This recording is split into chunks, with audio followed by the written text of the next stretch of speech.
ఈరోజు ఉన్నాయని పరిస్థితుల్లో కూడా ఇట్లాంటి గాలి తుఫానులు, మరి ఇట్లాంటి పరిస్థితులు నీ జీవితంలో కూడా ఉన్నాయా?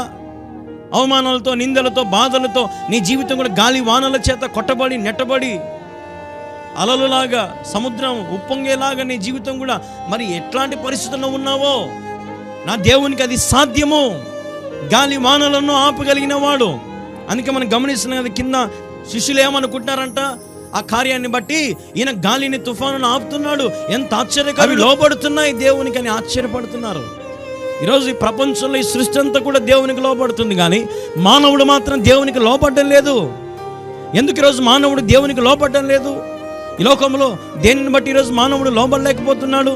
ఈ లోకంలో మనిషి మరి డబ్బు కోసం పరిగెడుతున్నాడు, మతం కోసం పరిగెడుతున్నాడు, కులం కోసం పరిగెడుతున్నాడు, రాజకీయాల కోసం పరిగెడుతున్నాడు, లేదంటే అమ్మాయిల కోసం పరిగెడుతున్నాడు, పాపము చేయడానికి పరిగెత్తుతున్నాడు. వాస్తవం కాదా?